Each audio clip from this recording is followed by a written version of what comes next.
Hey everybody, welcome back to Chortle Cast. I'm Jake. With me, as always, the Stream King, the Far Cry guy, the man who is the king of sport classes. The king of thieves. The Lumina. The Lumina of the Chortle Fam. Steven. That's me. I am Steven. Hi, that's Steven. We're going to talk about that. That's a good. That's a good segue. Okay. It needs to be before we addressed. segue to that, we have a special guest with us this week, Cody. Cody, say hi. Hi. Good evening. This is Cody. The reason we're not filming tonight. Tonight. I say tonight. Whenever you're watching this, 12 o'clock Central Time when Chortlecast airs on chortlegames.com. You can watch every Monday, all the time. The reason we're not doing a camera is because we're actually in Disney right now. Yes. The Disney World. Yes. We're in Not our land world. Not one of the many lands. No. The world. We're the Disney World. We're on Disney property in our. We're filming from Saratoga Springs, our room, and we're here with a big group. But this is Cody's first time in correct. Disney. Cody, you love Disney. Like you're no stranger to just the Disney company. Oh, right, Like, you love the movies, all that stuff, but this is your first time to a Disney park. How crazy Exactly. would that be if this was his first Like- Disney experience? Period. Like, what's Disney? Never seen the movie. Who was Disney? What are you talking about? I can't imagine there's nobody At this point, no. in the world. Disney. Like you say to me, Jake, what about third world? I think They probably probably so. still know who Lion At the very least, they know Mickey Mouse. They may not know. I don't know. That'd be an interesting study. The ears say it all. The ears say it all. Yeah. That's what we're here. But anyway, so this is your first time, Cody. What do you think? It's incredible.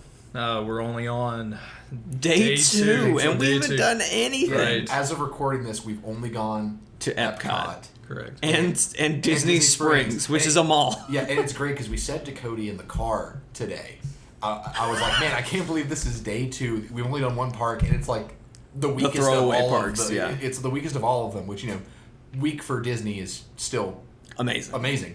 And Cody just goes, what? And we were like, oh yeah, Cody, the other parks, have a lot of stuff to do. Like, Epcot was just a lot of walking, eating, just sightseeing and stuff. Like, the other parks, we're going to be riding things all day. Yeah. Right. At that point, I didn't really know what I got myself into. Yeah. Exactly. Yeah, so. he really hasn't fully experienced traveling with our group yet. But anyway, this is Chortlecast, the official podcast of Chortle Games. We talk about video games, movies, TV shows, anything we want to talk about, whatever.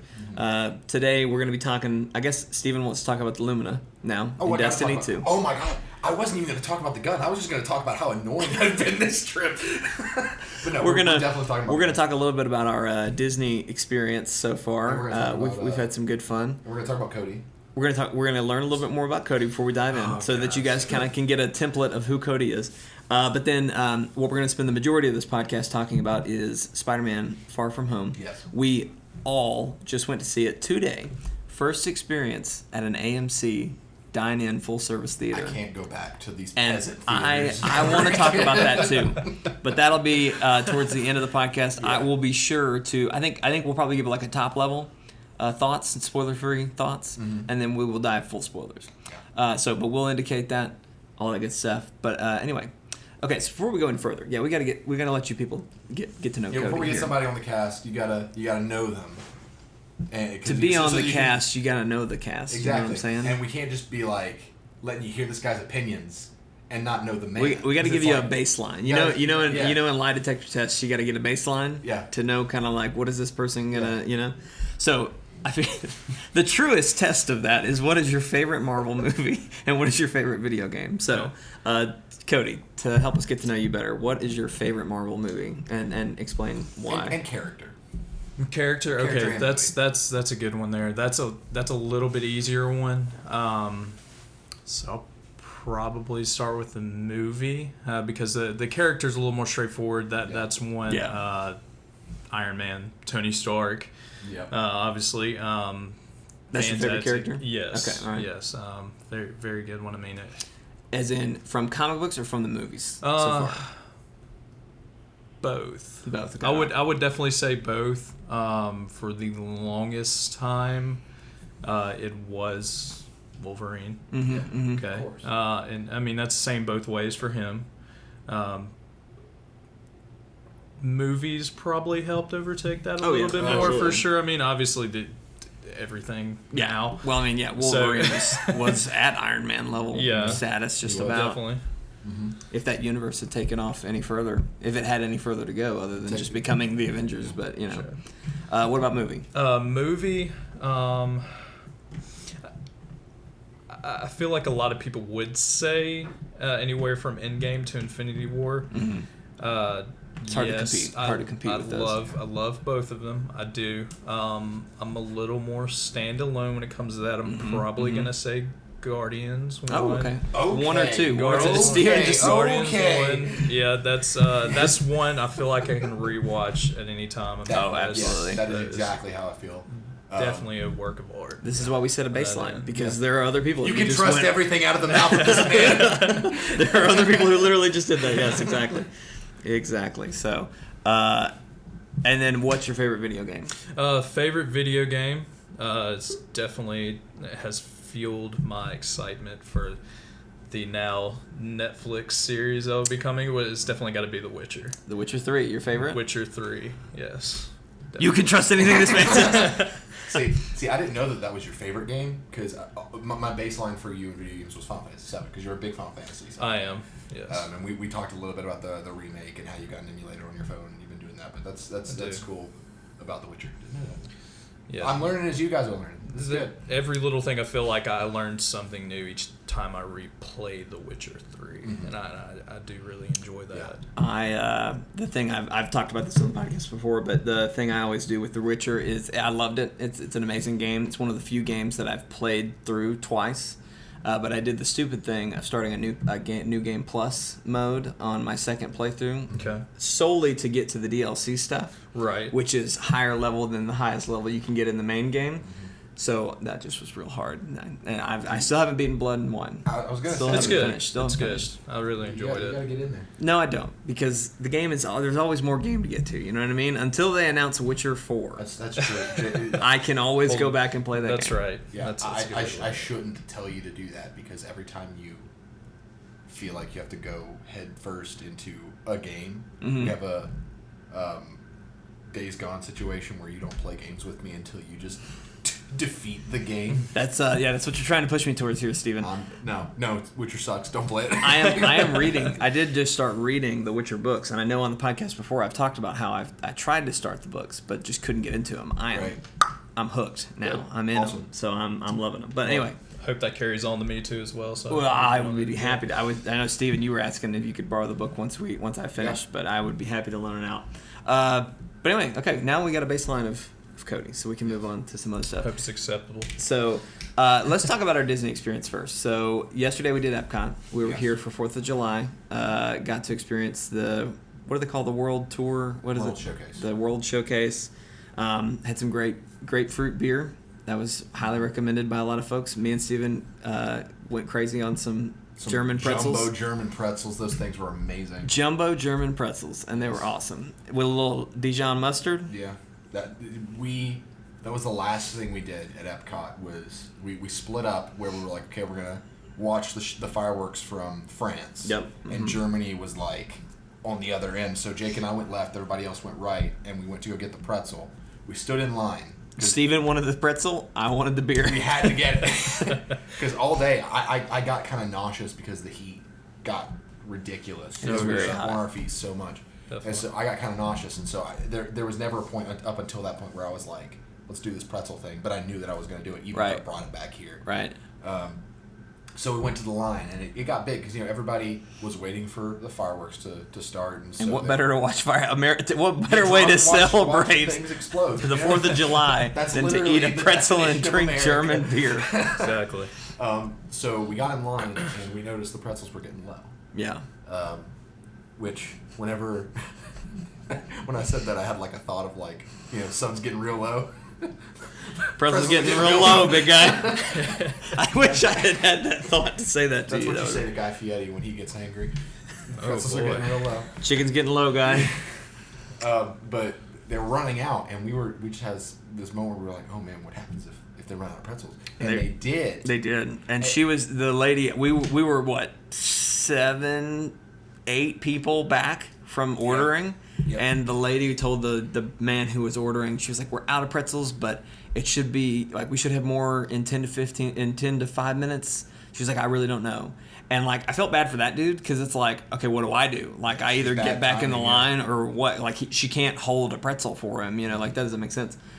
And so, anyway, but then I told you, I was like, they're out of pretzels. But we were like, hopefully, by the time we get up there, and I was like, I'll be really indecisive about my beer. Literally, we'll make it last. Literally, like, what, 2 people before us? 2 people before us. They brought a big old tray. I didn't know if it was pretzels or not. The girl brought something up, and it was just a container of things, and I was like, man, I hope this is pretzels. And I was just in suspense. And then one of the other ladies walks up to the pretzel thing and just opens it, and I was just like, said a quick thank you prayer because I needed that pretzel at that point. But we got it. It was great. It was wonderful. Watch the fireworks. Fireworks are great. Would not recommend France as a point of viewing for the fireworks. No, it was not great. I would aim for like Canada or maybe Japan. Japan would have been a great Japan would have been a really awesome. good. If we had gotten away from the arch in Japan, like maybe between 2 countries, that would have been really good. Yeah. The problem with France has a bridge. And if you can get on a good spot in the bridge, you've got a great point of view. So maybe go for that. But otherwise, all the bridge was blocked off for people with wheelchairs and strollers. That's true. Right. But if you don't catch that, you've got an island in front of you, so you can't see anything that's like further in the lake. Yeah. And then there were trees everywhere. And then where we were standing, there were these like boxes that were displaying some sort of art on the around the border around the lake.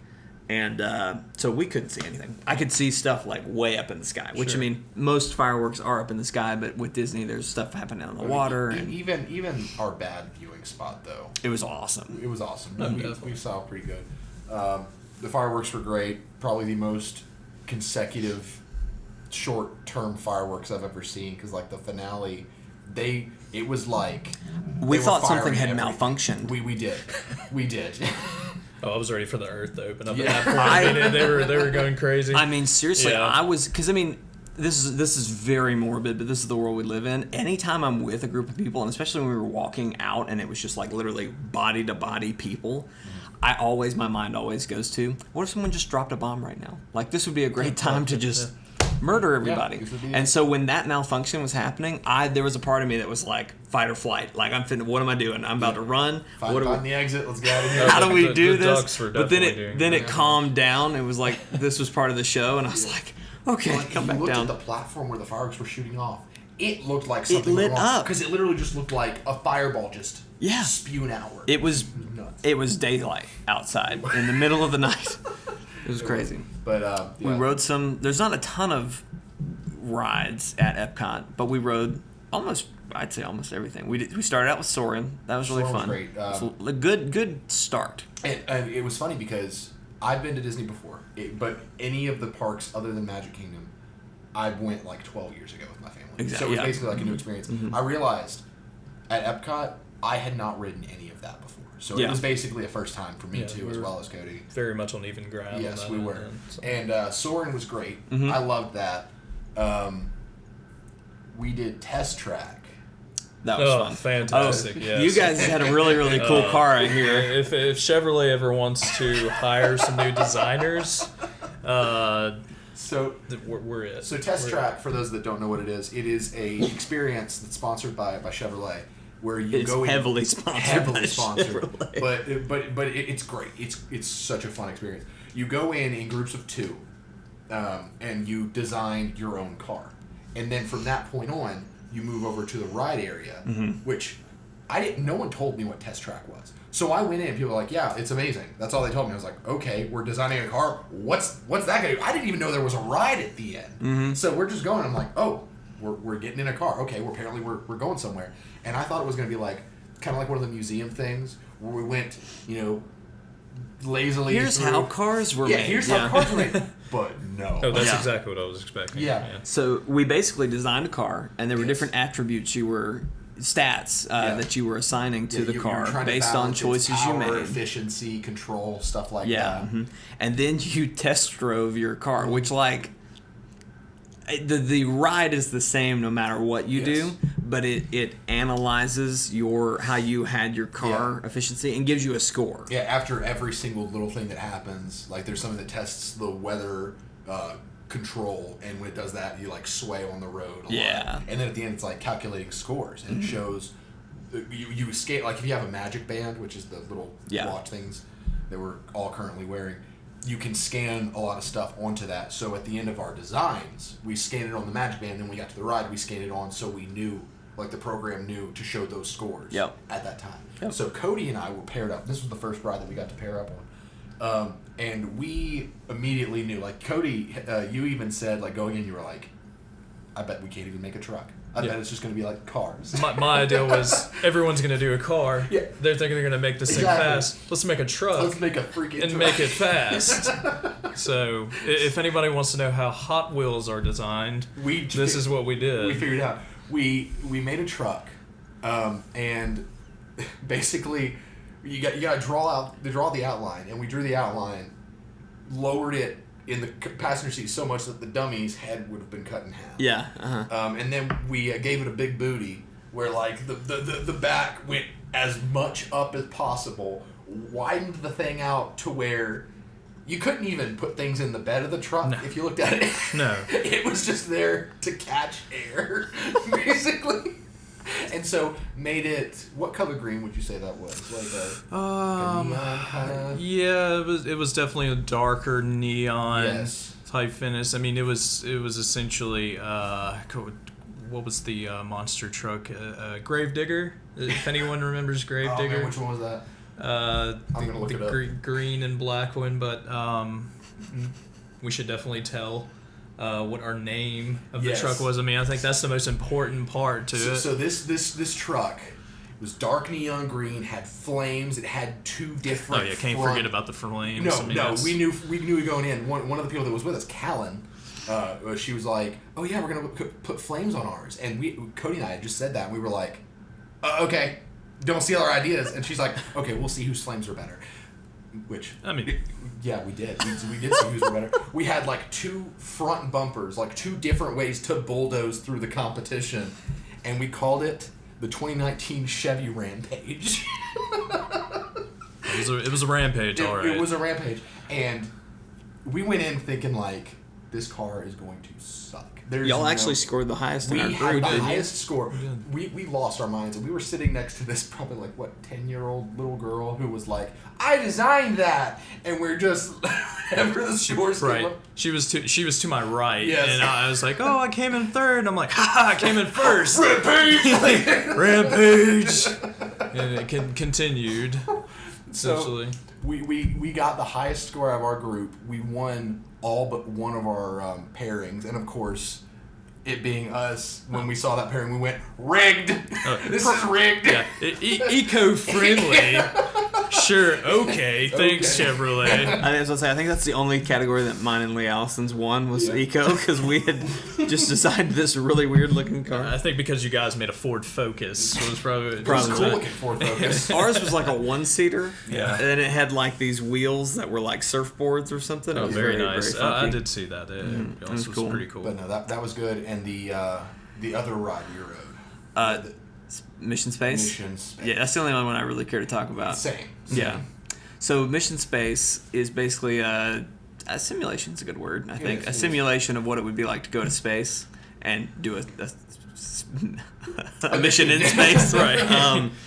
But anyway, I don't know that I've ever ridden it before. I haven't, for sure. But basically, as you're going, there are warnings everywhere that like what you are about to experience is very intense and is could if you don't handle these types of situations, motion sickness, that sort of thing, if you can't handle being spun, like there are several points where it's just like warning, do you want to go on the easier one? Like there's it's called orange team and green team. They literally hand you a pamphlet. Yes. That like the first 4 words you see are warning. Yeah. AKA launch tickets. You have to hand it back to them and say, I am okay riding this one. Yes.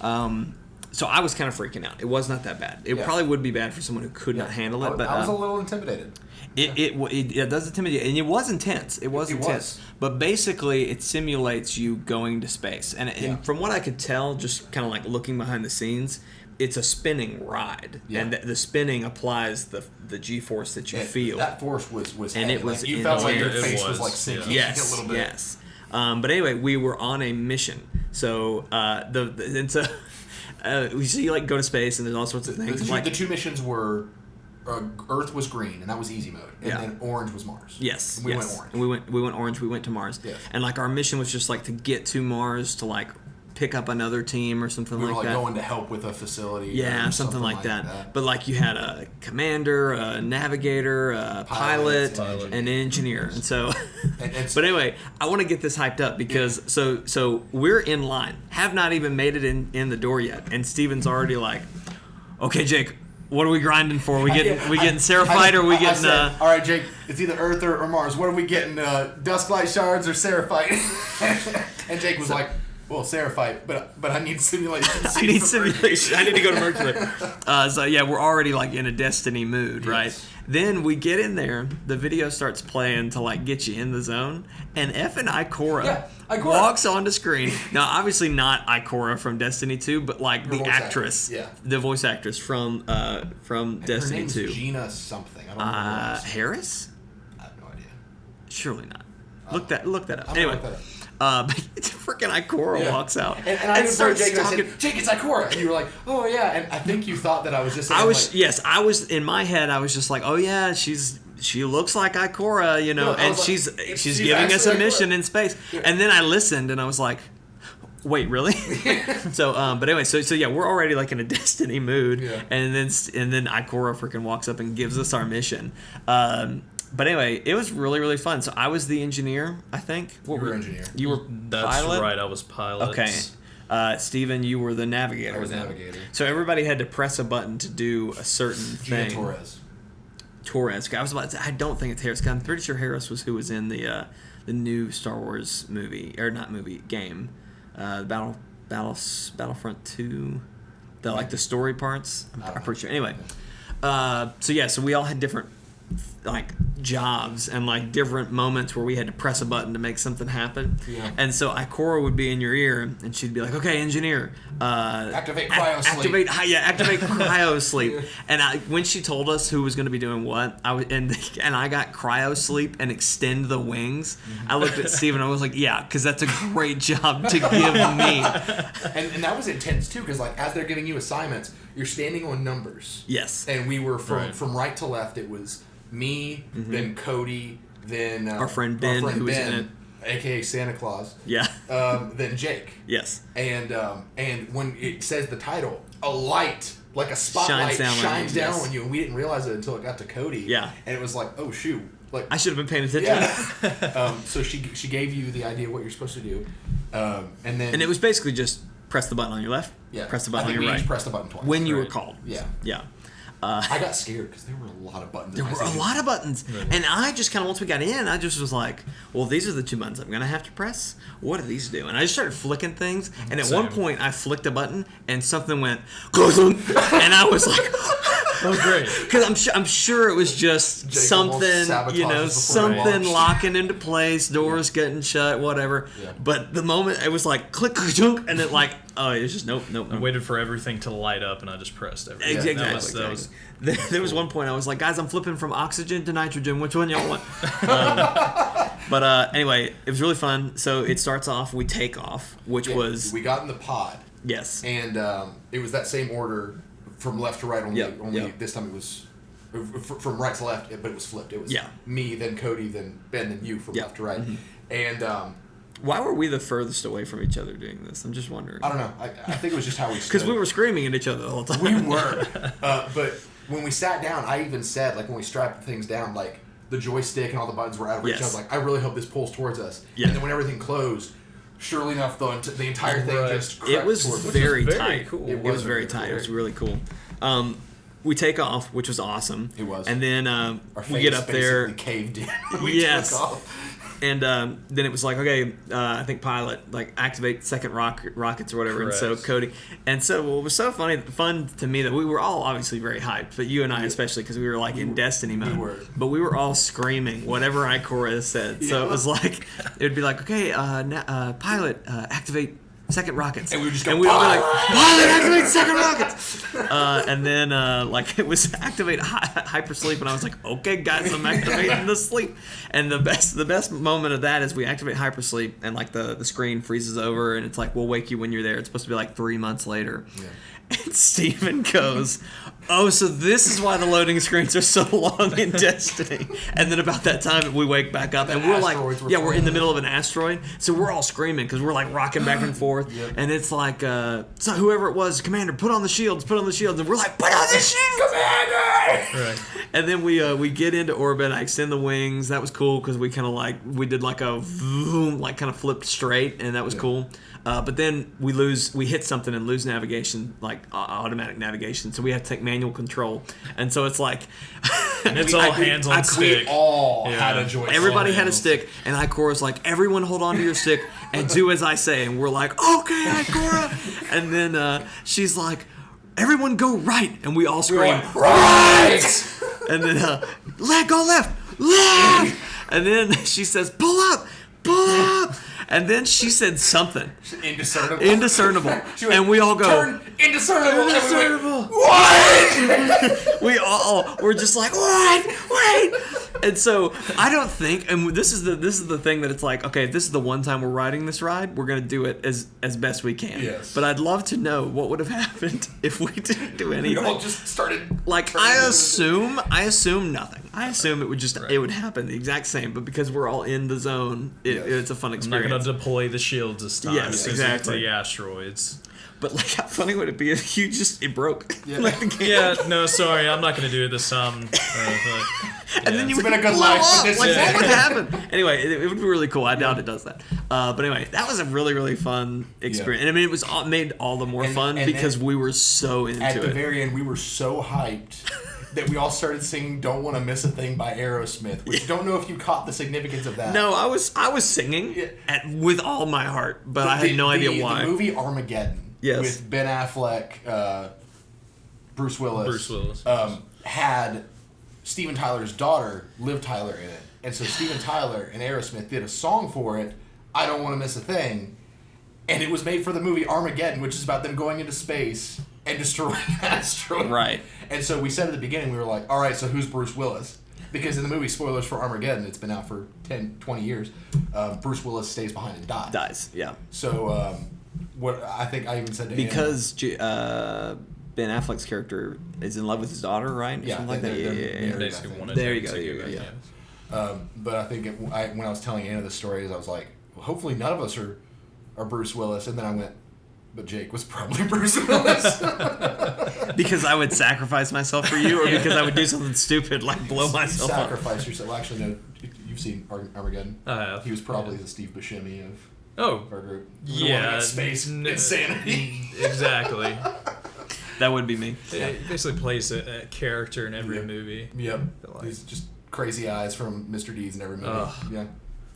But it was great. Yeah, it was great. Great experience. That was the highlight of the trip of Epcot. That's probably one of my favorite rides for sure. Yeah. Definitely so. But yeah, that's all. I guess that's all our Disney experience. Today we went to Disney Springs. Had a lot of good fun. And then we saw Spider-Man. We'll get to that. Yes, a lot of shops at Disney Springs. Earl of Sandwich. Earl of Sandwich. Yeah, absolutely. Fantastic. Gotta love it. We all had holiday turkey. Sandwich. Holiday turkey. It's turkey.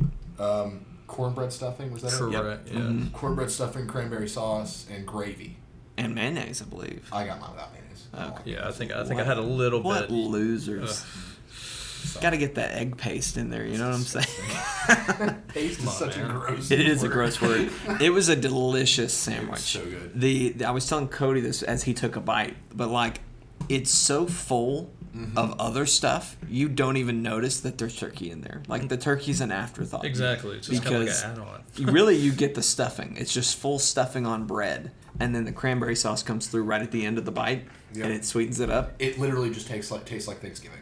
Yeah, exactly. It's Thanksgiving. It was delicious. I would love to go. Next time we're here, I want to try a different sandwich. But and you said that you'd been there, but maybe no, I had never. You may have gone like way back when it was downtown Disney. You talking about? Yeah, I had been to downtown Disney, but not since it has become. And you were saying like you'd spend a full day there.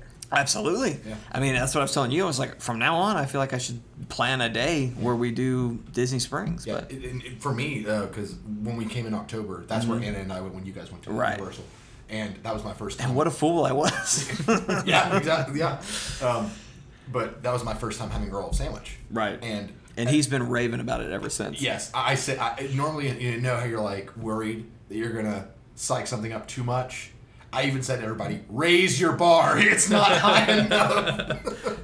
Your bar's not high enough. And I think, it lived up to it. Yeah. But now it's tradition for me. Every time I come to Disney, got to get a roll sandwich. It's kind of like your Harold and Kumar, White Castle. Got to get your, yeah, like the ending destination. Yes, no matter what. Right.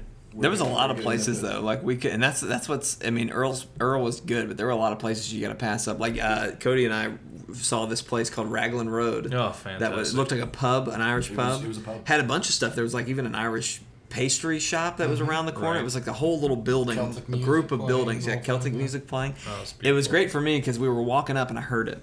I heard the music, and then I saw Raglan Road on the side. Covered up the words, and you were just like, "There's a pub here." Yeah, I was like, I can sense it. My pub sense is tingling. Pub tingle. My pub tingle. So anyway, but yeah, it was a really, really cool spot. So this would be the perfect segue to AMC and talking about Spider-Man, but I know you want to talk about Lumina. Yes. So do you want to... So you should have just gone... Speaking of Mission Space, let me tell you about this mission in Destiny. So this whole trip, I'll end the story with that. So Destiny, since we gotta get some video game talking here, we're a video game channel. Destiny came out with a new gun quest. It's an exotic called Lumina on Tuesday. And it's the first support weapon for the game. And it shines such a bright light on the hope of like a true RPG role-based and gameplay. That's what they want to do. That's what they're talking about. They want to change. That's what I've been longing for. That's what I love. And so Lumina, for those watching who haven't gotten Lumina yet, or are just kind of curious and don't watch many other YouTubers, that's a very or just large, aren't playing the game. Or just aren't playing the game. That's a large list of people that would be interested. but here this is for you anyway. To do the quest, you have to go where you found Thorn, that place on EDZ, and then you have to basically go to a random chest that is transmitted by radio, and it rotates every hour on the hour. So it was me, Austin, shout out to Austin, thank you again for all your help, and McCoy. Mm-hmm. We got in a group of 3, and we're trying to find all the stuff. We went to Mercury first, because of course it was Mercury, because that place is literally hell. Doom got it wrong, guys. The portal to hell is not on Mars. It's on Mercury. Sounds like our mission to space team should have been there. Would have been okay. Would have gone much smoother. It would have. Mission Space was there. Cake Blast was there. Just going to leave that with no context. Yeah, I'm doing that. But we went there, and it said there's a transmission coming from somewhere on the lighthouse on Mercury. Oh, God. And so we looked everywhere. There were 3 of us. And we were even like splitting up. I was like, hey, McCoy, I'm going into this lost sector. Just do laps around the planet. You're a hunter. You're faster than I am. So just find it. We couldn't find it. And it took us probably 40 minutes until... I would have put on my stompies. My stompies. I would have been like, boy, I got you. And I would have just been like... You still wouldn't have found it. But good try. And then we found out that the way to find that is actually... It has to be during the event. And the event spawns maybe once every 40 minutes. The one public event? Oh my God. And sure enough, when the event started... y'all found it. No, it changed. Because it rotates every hour on the hour. And so it was like the transmission changed, go to Titan. But Titan was much easier to find. Because it told us a section to look for. Because on Mercury it says, on the lighthouse. There's nothing else but the lighthouse. Right. So you're just... good freaking luck. But we went to Titan, we found it, and then we got this gun called Rose. Mm-hmm. Which I've heard it's a pretty good legendary hand cannon. It's a decent legendary hand cannon. But the cool thing about it is that it starts off a piece of garbage. Yeah. Because it is a no perk gun. And you're given 3 pursuits to give the gun perks. Interesting. So you're basically upgrading the weapon by doing the different things. The missions for it. One of them was generate 500 orbs of light. But it's as a fire team. Right. So what we did, and I don't think we had to actually. We had to get kills without reloading. That was easy with Rose. We had to do activities. It was 35 Black Armory, Escalation Protocol, or public events. No. Strikes. No, I don't think it was. It was the Blinding Well was the other. Oh, okay. The other horde mode. Sorry, there's just so many that I have. There's so many. Think about it. So we did Escalation Protocol, and it was me, Austin, and McCoy still doing all this. And Austin had to go for a little bit, so McCoy and I stayed and did Escalation Protocol. And I tell you what, we had a blast actually doing this because a warlock, a Voidwalker warlock named Condition, showed up. Didn't know this guy. He was just there. In fact, we were losing to where we had like 20 seconds to take out the ogre, and he had 3/4 health left. And I was like, McCoy, we're just gonna have to try this again. And then a Nova Bomb just slowly creeps in and just goes and destroys the ogre. 3/4 health, and then the Condition just gently floats in. And it's just like, I'm here, your fairy godmother's here, I destroy things. So Condition carried us. Would you put him at the same level as that Titan that we ran into? God, I wish we knew his name. Commando? Oh wait, no. The one that we did the blinding well one that with. was headbutting everything to death on Yes. P3? Yes. If there was a Triforce of each class. God, I wish we knew his name. Yes, that dude would be the Titan, like the Triforce of Titan, and then Condition's the Triforce of Warlock. Because I mean, Voidwalker's already super OP. Yeah. But this dude was devouring bosses single-handedly. So he got us to the final wave, and then we repeated. When you repeat on Mars, it goes back to 6. So we did that, and wave 6 and 7 counts as 4 total. Yeah. 1 for wave 6, 3 for wave 7. So we got through quick. And then after that, we had to do strikes as a team of people that all had rows. And the more people that have rows, the more percentage you get. You get 12% per strike with 3 people that have rows equipped. Any activity counts, but strikes are the most lucrative way to do it. And then after that, we had to do 50 orbs generated. We had to counter invasions in Gambit, which means kill a Guardian before they can kill one of your team with a hand cannon. And then we had to get kills in the Crucible from hand cannons, but your entire team counted towards that, so thank God for that. And then after that, we had to go to a specific mission on Mars, the one where you take out Zol and you have to destroy these crystals with Rose. Which we had noticed probably 2 or 3 weeks ago, because we did that mission and we were like, have these crystals always been here? Yeah. Like, and I remember we stopped several times and we were like trying to shoot them, and I was like, there must be some weapon that can shoot Rose these. is the only one that can destroy them, and when you do, it gives you harmony from Blinding Well. Oh, interesting. So like if you chose to go in there, you could basically get unlimited super. Interesting. If you have Rose equipped. Yeah. So after that, we got it. Lumina, the support hand cannon, and this gun. Each kill, it drops what is called a fragment. I think it's called a fragment. Yeah, it's fragment. And the fragment, you have to go up and pick it up, but it does float towards you. I was about to say, it floats. It finds you a lot faster than I thought it would. It finds you, but you have to be a certain range away from it for it to start doing that. So when you pick that up, But it's a surprising range. It is a surprising range. When you pick that up, it gives you not only 4 shots back in your magazine, and this is a 12-round hand cannon. 12 rounds. That's a lot. That's half of Crimson, and Crimson's a 3-round burst. Yeah. So it gives you 4 rounds, and then it gives you what's called a noble round. And you can hold up to 5 noble rounds. And what the noble rounds do is when you hit fire the gun, you fire a noble round instead of just a regular shot. It looks like an orb of light. It does. And it will seek out Yes. Allies. And it seeks out pretty effectively where, like, if you fire the thing, like, if you're perched up somewhere and you fire an orb, even if they move, if it is within kind of a short range away from a Guardian, it'll dart towards them. Yeah. So it's got a pretty good margin for error. And it gives them healing and 10 seconds of what's called Blessing of Sky. That is, in PvE, it's 35% weapon. Yes, yeah. In PvE. In PvE. It's 19 or 18 it's like in 19 PvP.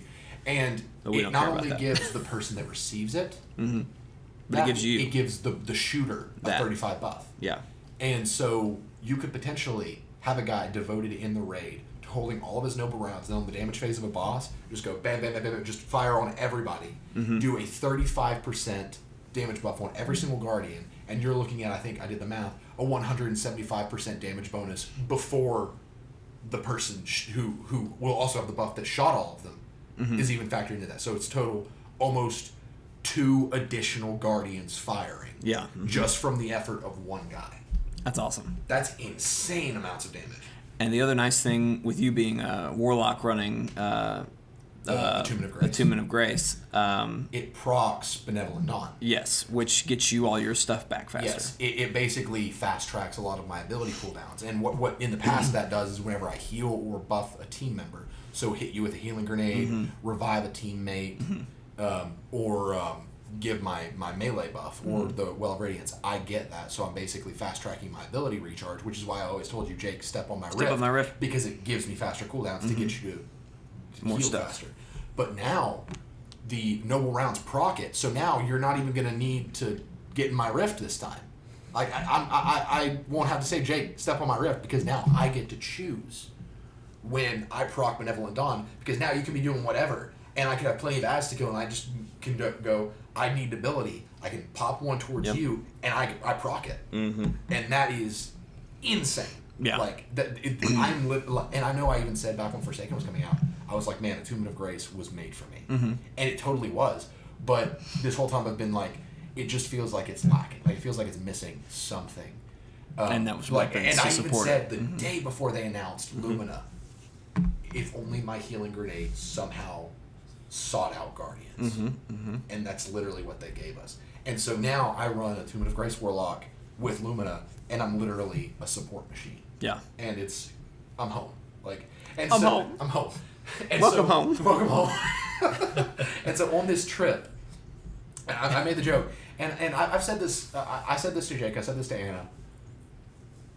When I go on group trips with friends, I enjoy myself more when I know that everyone else is having a good time or having a good time. So I try to make sure everyone is good, prepared. Okay, whatever. He is the support class in game and in life. I'm the real life support class, apparently. And so, my catchphrase this whole time has been, "You good? You good?" And to the point that I've had to come up with a hand signal, almost sign language. We do the finger gun. You do a finger gun. The barrel. So it's just a thumbs up. So it's Steven will look at me and do the gun. I have to respond with the gun, and then a thumbs up, and then he gives me a thumbs up back, and then we both do okay. The dad of the group, you are. I'm totally the dad of the group. Scout leader. Scout leader. And so I've been call myself Lumina. I've been like, man, I got Lumina. I'm here to support you. I'm not okay unless if you're okay. I can't wait to get into the game. I'm so excited with you, because that's just going to be great. I was telling you earlier, I was like, I'm going to have to get used to relying on you, like calling out, hey, I'm going to need a heal in a second. Yeah, Pam, literally all I'm going to need from you, because before it was come touch my rift. Yeah, it was come touch my rift. It was less of tell me what your health is and more of me just saying rift on me or grenade coming down, go there next to me. But now all I need to know is where Steven, I'm at half health. Yep. Basically, because I can usually get a pretty good idea of where you are. Right. And so now I can just be like, pow. Thank God, because that was a real. You want to talk about real problem? It was that Steven would tell me where the healing is going to happen, and I have no idea where you were talking about. Exactly. But anyway, good stuff. What a gun! What a gun! It's good. So good. I can't wait. I can't wait to be in it with you and see how that affects everything. Oh, I'm excited. You're welcome. Welcome home, Jake. Welcome home. So to backtrack to our Disney trip and our experience, we're going to talk about Spider-Man now. Yes. I want to talk about the theater first, but we're not spoilers yet, so be aware that's coming. Spoilers will be clearly marked. So yes, we'll clearly mark them. Still safe. But anyway, so back to that Disney Springs, AMC Theater. This is a theater where you have dine-in full service. Yes. So we sat down. First off, we had to reserve our seats, which I have never had to do in a movie theater. That's We've got one of those in Mississippi. It's out close to where Cody works, and it's where we went to see Endgame, and so Where you reserve your seats? Where you reserve your seats. And it's got the recliners. Yeah. And it's just real nice, just chill. I like that. Yeah. Yeah, it's where you can lift your legs up and kind of hang out a little bit without just to kind of there's way enough seats. space in front, so like you can kick up your legs. Yeah. Right. It's real nice, real chill. Well, anyway, at AMC we walk in and it's very spacious. We were afraid where we picked our seats. We picked like the far left, but it didn't feel far left. It felt very like we were looking center. It was like middle left. Yeah. Yeah. It was great. But anyway, there's tables and like bars, I guess is really more like what it was. But like there were like bars that you could kick your feet up on, and like we had plenty of space. It was a recliner. We could recline way back. Had a bottle of ketchup ready to go. Yeah, I mean ready to go on the ketchup. And so we got in and we all sat down and we're just like, this is the shit, right? Like we were just all losing it. We ordered food. I had bacon, chicken, mac and cheese. I had the same. You had the same? Very good. Yeah. What'd you think? What'd y'all think on food? What'd you have? The Southwest chicken bowl. Yeah.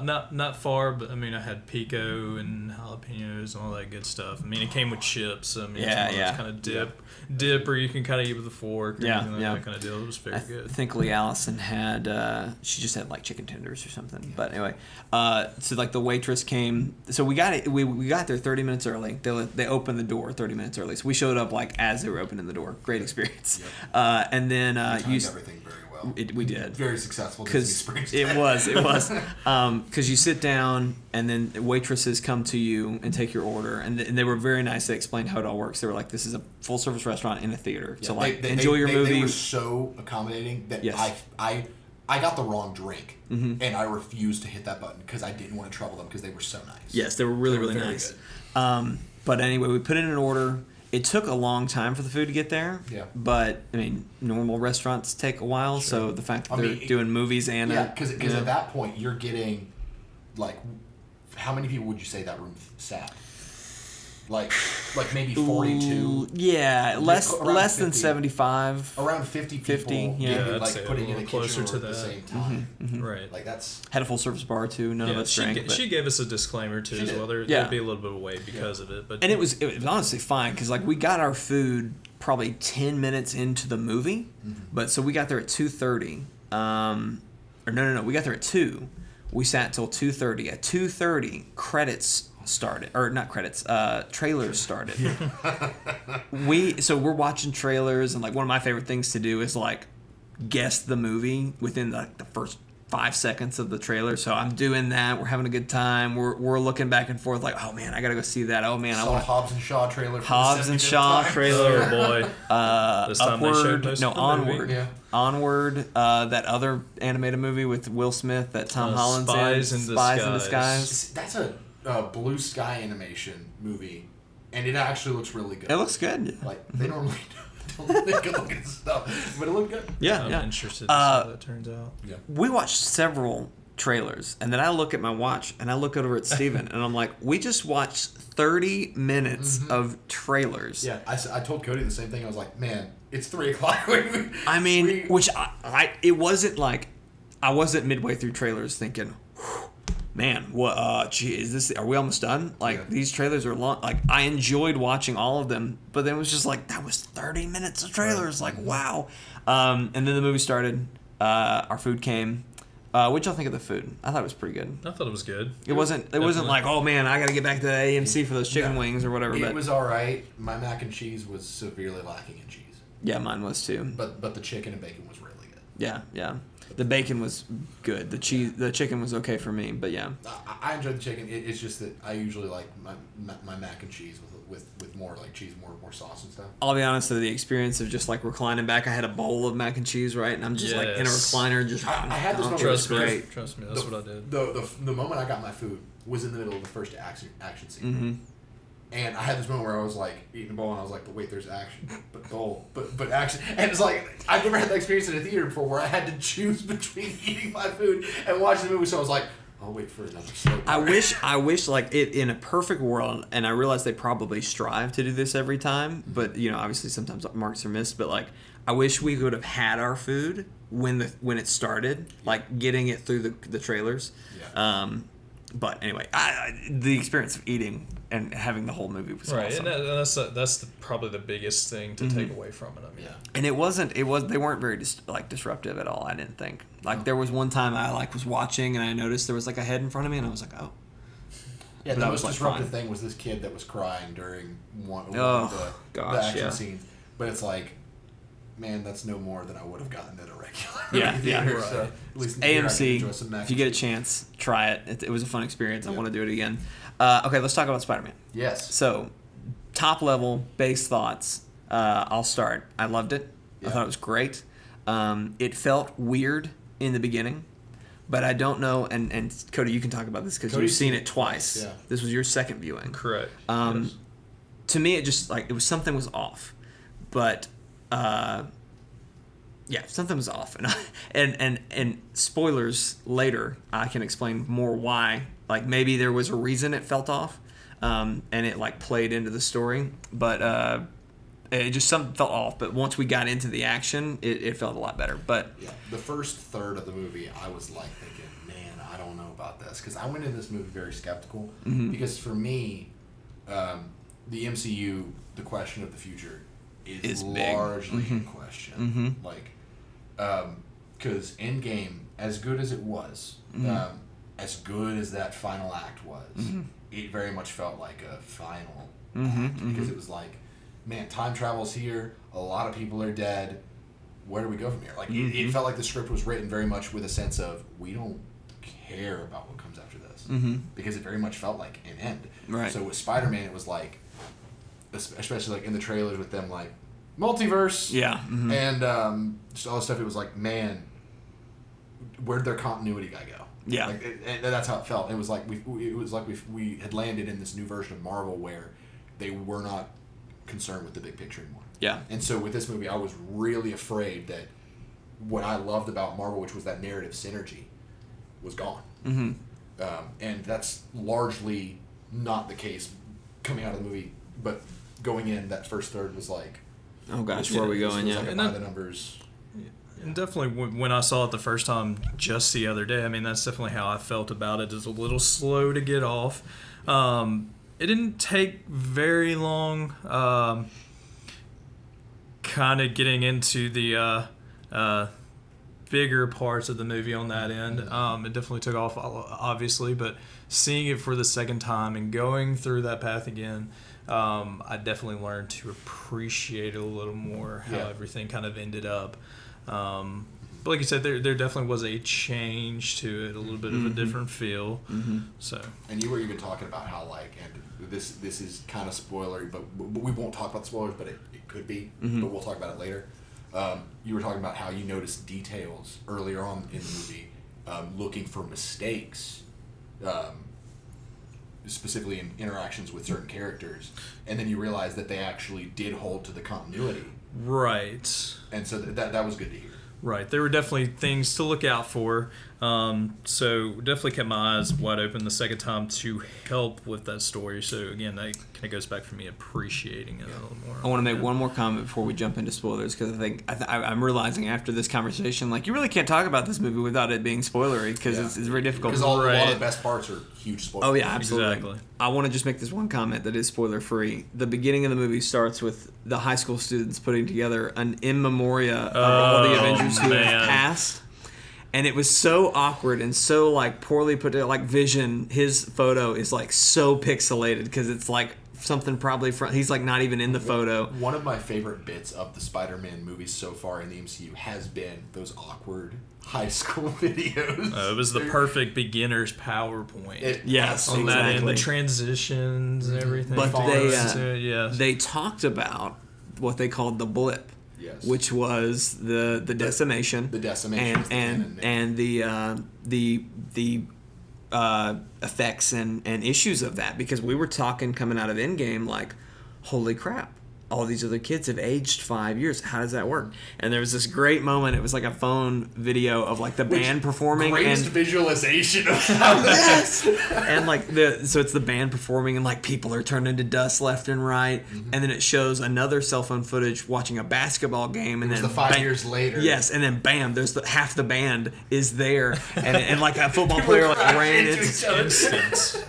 And so, but anyway, they explained like it's been weird, but like we're so glad this year's over. Like we're coming back because it's literally. And there's even this one kid. What was it, Brad, in the movie? Yes. Brad. That he was like 5 years below this class, but he's in this class and on this trip with them. Yeah. And they're like he was like a little snot-nosed kid, and now he's like some hot buff dude who plays sports and does all this stuff. And anyway, there's like a rivalry with him a little bit, but Which fun fact about the In Memoriam video, and I noticed this in the credits, and this is why I'm going to say it. I Will Always Love You, Whitney Houston's song. written by Dolly Parton. Written by Dolly Parton. I had no idea. No idea. That's crazy. Sorry. Spoilers, I guess. Okay. Spoilers for I Will Always Love You. Okay, let's get into spoilers because we really can't talk anymore about it. So yeah, spoilers here. If you haven't seen the movie yet, turn away. Whatever. We'll see you next time. Yeah. So big thing, I guess. Mysterio. Yeah. Oh. I was gonna say the biggest spoiler, but like, If you know 'cause anything you- about Spider-Man, you know what's in our discussions of like what's gonna happen in this movie, whatever, we have both agreed Mysterio is gonna end up being the villain. Right. I fell for this is a multiverse. This is really a hero version of Mysterio. My theory was that he was gonna be a villain because he was still trying to save his Earth by sacrificing ours. That was my theory. Yeah. But Steven nailed it on the head. Oh, I It's enjoyed just- he's both still- of you talking about it. On the ride up there, I was just like, oh, I can't say anything. Cody just is like, like a bank vault when it comes to Oh, spoilers, yeah. because like We were just asking about the end credit scene. We were like, "Is it funny or serious?" And he was like, "I'm not going to answer This was that." during the credits. Yes. Yes. And he just locked his lip. Yeah. Sorry. But I said that I just felt like it was going to be another Tony Stark villain, like a guy that is. That is funny how both of Spider-Man's villains have been somebody that Tony Stark wronged. Well, that's And how poetic that is when, Yeah. when you really think about it on that end, because it's like he was this father figure to him now. He is And the it's Uncle all- Ben. Yeah. When there's a great moment we'll get to later, but that it shows a tombstone, and I was like, "Oh my gosh, Uncle Ben!"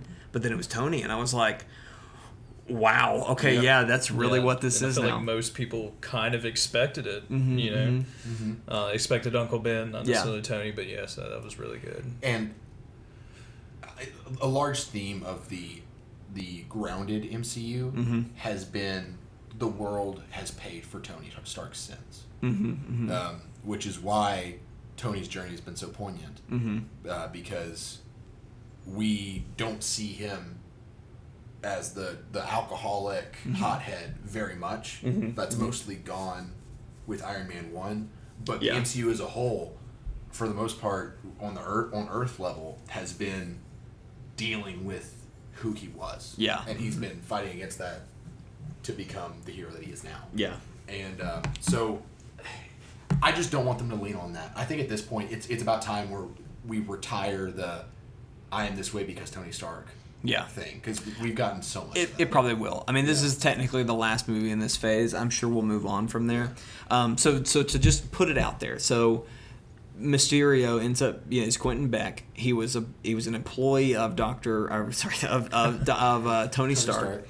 And he has a team of other people who were employed by Tony Stark who had experienced some sort of public embarrassment or like been called crazy. Speaking of that, the one guy from Iron Man 1, when Obadiah Stane, the most quotable line from Iron Man 1, where the guy's like, "I'm not Tony Stark, I can't build this," and he just goes, "Tony Stark built this suit in a cave with a pile of scraps." box of Scraps. scraps. The dude that he said that to, like when he dug his finger into his chest, is one of the villains in this movie. Right. And then, so Quentin developed the barf, technology, which we saw in Civil War, which was what Tony was using for therapy or whatever. Which Quentin Beck was off screen Yes. at the presentation of barf. Yes. And did he name it Barf on the fly? He did. Right? Tony named it Barf Yes. right there, Right, and yeah. that's what like sparked his like my life's work. He named Barf. Right, and he had a wonderful black turtleneck on. Yes. Very villainy. Yeah. But anyway, from that point on, he was like waiting. And so with Tony being gone, basically his whole plot was to get these glasses that Tony had left. Edith. I wanted to say Spider-Man, but then I was like, no, Tom Holland. And then it's like, wait a minute, no, Peter Parker. Yes. It was called Edith. The AI was Edith, which stands for Even Dead, I Am the Hero. I'm the hero, which Peter Parker got a good laugh at. But anyway, basically, it was the satellite that had all these weaponized drones and obviously access to cell phones and all sorts of information. To address this real quick, I had this thought where I was like, well, that seems kind of hand-wavy because when did Tony have time to do this? And then I realized, he had 5 years, Steven. 5 years to do this. Right. And so I was like, okay. Now- Because that's very Tony to put a suit of armor around the world. And so Edith was kind of his suit of armor around the world. Well, and I think, too, he probably was working on something like that, but then when they decided they were going to time travel and he realized he could do it, I really think he probably spent a lot of time saying, like, preparing for this inevitability of even dead, I'm the hero, and obviously leaving the messages for his daughter and preparing for Peter Parker to take over, which is It's interesting that he even planned for that because obviously the whole goal was to get them back, even at the risk of himself. But like I don't know, like if he put that much effort into him, I feel like what if they didn't get him back? You know what I mean? I feel like we're supposed to kind of get the message that Tony knew they were gonna get him back. That he was the one outcome. Yeah. Like him not being there. Because like when Strange says that, there's kind of a weight on Tony and you can kind of tell. And then if Strange, does the one, I mean, Tony kind of gets one the or idea, a million, yeah. Right. All right, this is it. So I feel like Tony kind of knew, and that's why he was so reluctant to go in because I think we're supposed to. I think it was implied that he knew that he likely wasn't coming back from it because of Doctor Strange's use of language. Well, anyway, he gave Peter Parker these glasses that basically has access to all this stuff, so he can hack things. Like he's got so much access and so much power. And he meets, obviously they meet Quentin, and the facade is there are these elementals. They're from another Earth. I'm from another Earth. I'm a hero from another Earth. We're trying to stop these because they destroyed my Earth. We watch, Quentin or Mysterio, which he took the name Mysterio from Spider-Man. He takes that and he's like trying to support Spider-Man because Nick Fury's kind of getting on his ass and Moira's not being very nice. We'll get to that later. But they're kind of like whatever. And so he's kind of trying to buddy up and kind of be supportive, whatever, be a friend in need or whatever. And so anyway, they're fighting, and in the middle of one of the big fights, Spider-Man's trying to web something, and it just hits air. And he's like, what the? And he just yanks it and then webs again because he's in the moment. And MJ happens to be there and picks up what it was, and it was like a piece of a drone. And as soon as that moment happened, I looked over at Steven, and I was like, it's all fake. I was like, it's all fake. Because we don't really see what she pulled off. We find out later it was part of a drone. But as soon as it hit and it didn't, and he wasn't connected to anything, I was like, Small oh, little glimmer. shit. This is all like... And see, I felt bad because you said that, and I went, yeah. Because I was like... Duh. I got there like 30 minutes. Right, and you kind of expect Mysterio to kind of help. And that's kind of how I have the curse of knowledge. Well, I mean, and I knew Mysterio ran off of all of this, but I really did. I bought into this is him from another universe who can do magic and other stuff. Yeah. So, but anyway, that was awesome. So it turns out, he is an illusionist. He's working with a team of people trying to create an illusion. Yeah, go for it. Jake Gyllenhaal Killed it. Oh my as Mysterio gosh. couldn't be a better pick. Can we pause to talk about how Spider-Man has probably had the two best villains of the Marvel Cinematic Universe? Which totally makes sense because Spider-Man's villain gallery is one of the best. It is. It is one of the best. I loved Vulture. Yeah.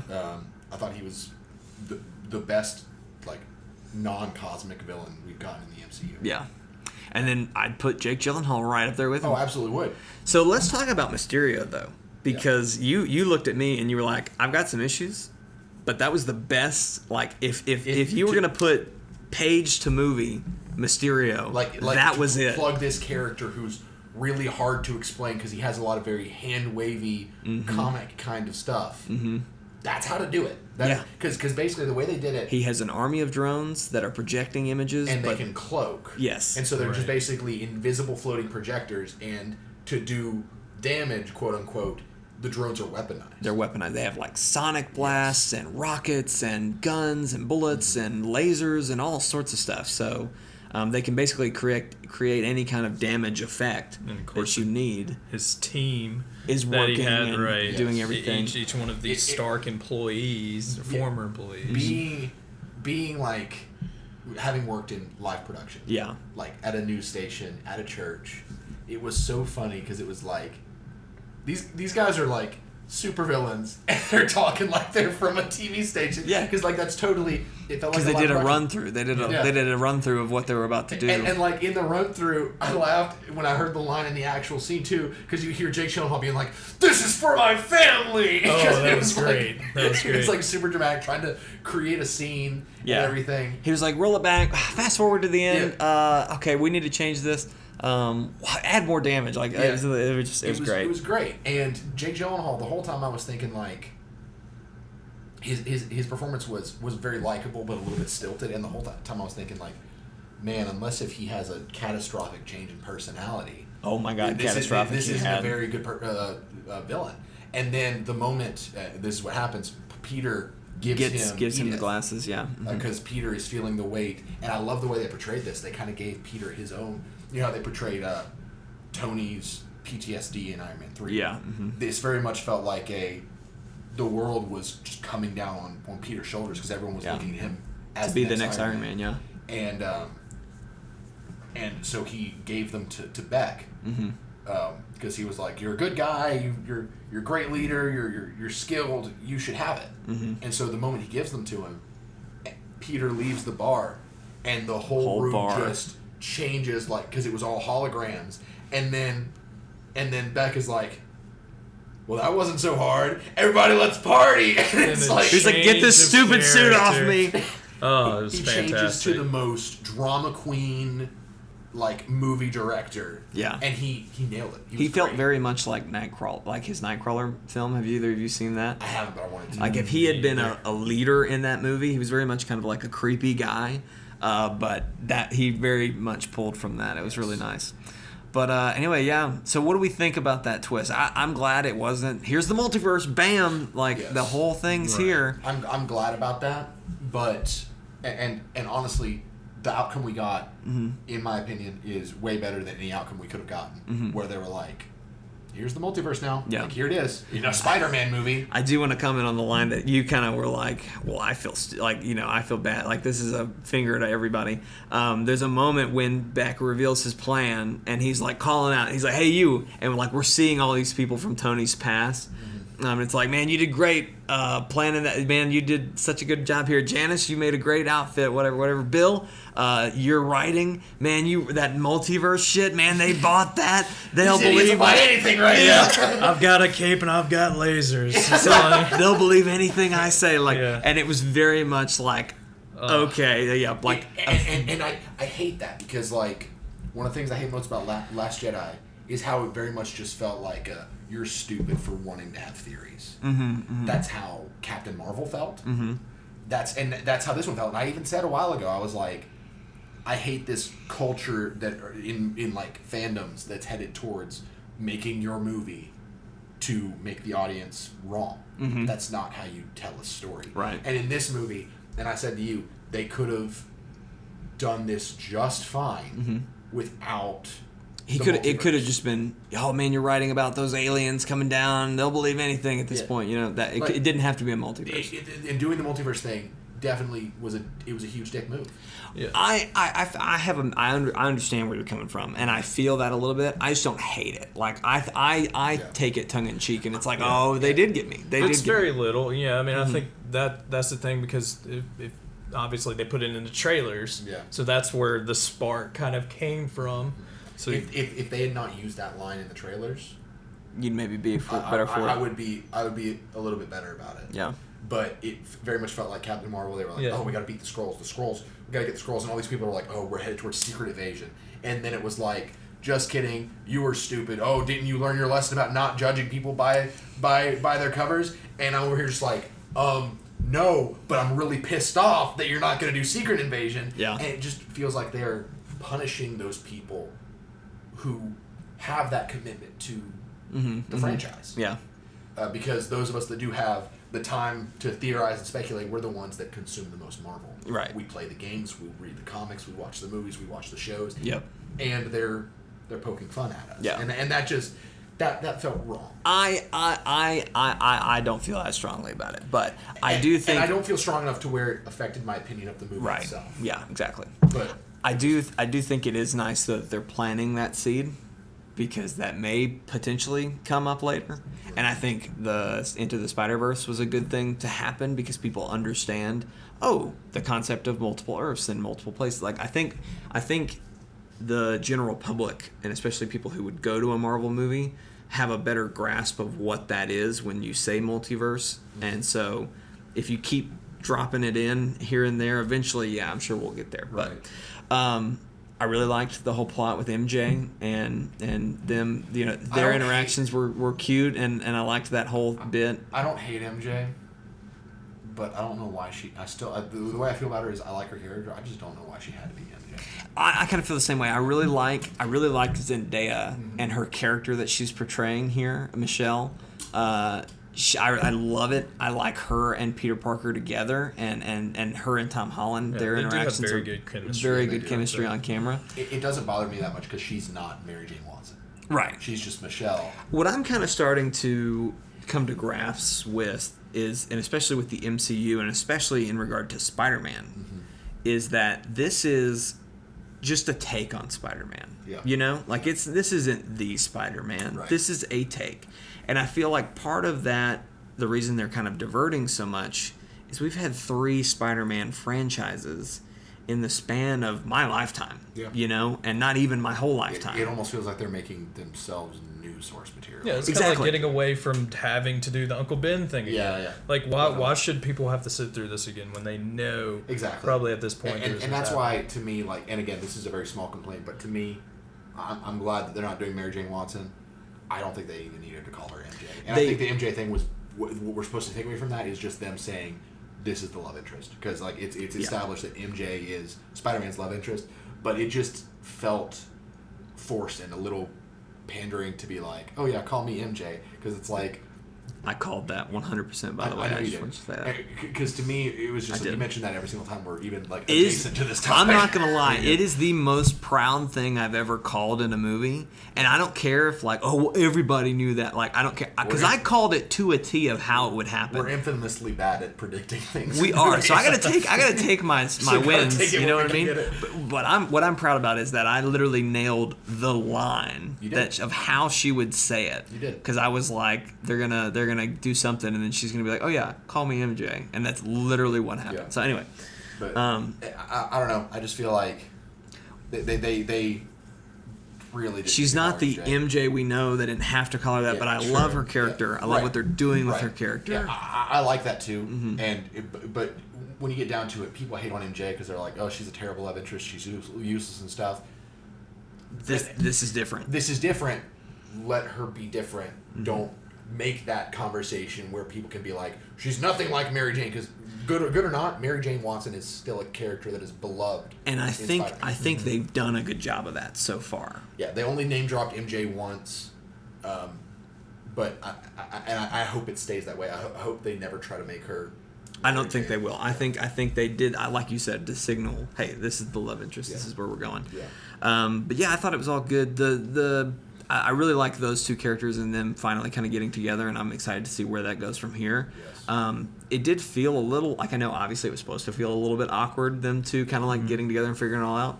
I felt like it was a movie kind of at war with itself, much like Parker was at war with himself of what am I trying to do? What am I about? Yeah, what am I trying to about? get out of the fight at the same time and have Nick Fury getting on to him the whole time and him ghosting it. And it was a very different dynamic, especially he has that change without Tony. Obviously we talked about before, but to see that on the opposite end of where now, yes, he became an Avenger, but he wants to live his life, which is what Peter Parker's always been about. Right. So let's jump into the end credits now, because we've gone a little long in the tooth here. Real quick, I wanted to talk about, since we were adjacent to Mysterio, about that scene. Not the last scene. Oh, okay. Just in the last fight because actually I'd like to talk about a couple Mysterio scenes, because we didn't talk about this is the first scene where Peter goes and Fury and Hill end up being fake, and Lee Allison just came to inform us that we can reach a Pokestop from our hotel room. And she dabbed and ran away. But when Peter is going to tell Fury Beck is bad, yes, and then and it goes into this just scene of illusions. And yes, and it was some of the greatest villain encounters. It was what you expect and what you always see in the comics and in the TV shows but it was of so Mysterio. Grounded. Yes, because he was like backing up from falling glass and everything. And then Mysterio would pop behind him, and then he punched at it, and the illusion faded away for a second because he punched a concrete wall, and you could see that. Yeah. So it was illusion within the reality. He pulled down a crane or something because he thought that. And he webbed Mysterio, hit a crane, and yanked it down on himself. That was so good. I think I mentioned to you, it was kind of like the, I don't remember which one it was, but one of the Batman games where you fight. It was Arkham Asylum. You fight Scarecrow, and he's huge at one point, and he's able to control that reality in that aspect. I thought that it very much felt like Scarecrow, but unleashed on a comic book level. Yeah. But it was grounded. Yeah. And that's nuts. But the part that I wanted to talk about that made me laugh during that final fight, when he's standing and he's actually talking to his writer, because Fury's like, Beck, what's going on?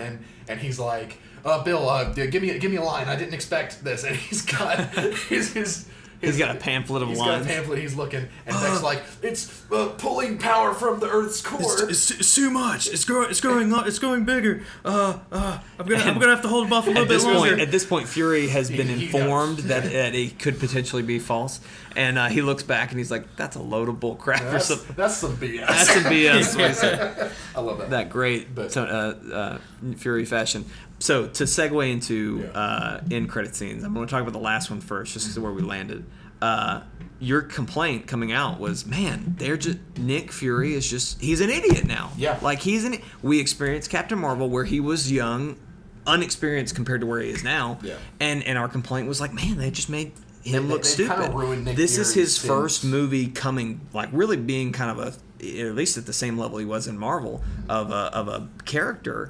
Because he wasn't in Endgame or any of that. Right. And he felt stupid. He felt stupid in this movie because his whole thing was he was coming down hard on Parker. He got the wool put over his eyes way too easily. Yeah. He wasn't very observant. The fact that Beck pulled this off past Fury was so annoying. Yeah. It's very much like Lex Luthor in Man of Steel pulling the wool over Batman's eyes. Yeah. That was my biggest critique. I was like, if anything, Superman should be coming after Batman because it should have been his eyes. Exactly. Whatever.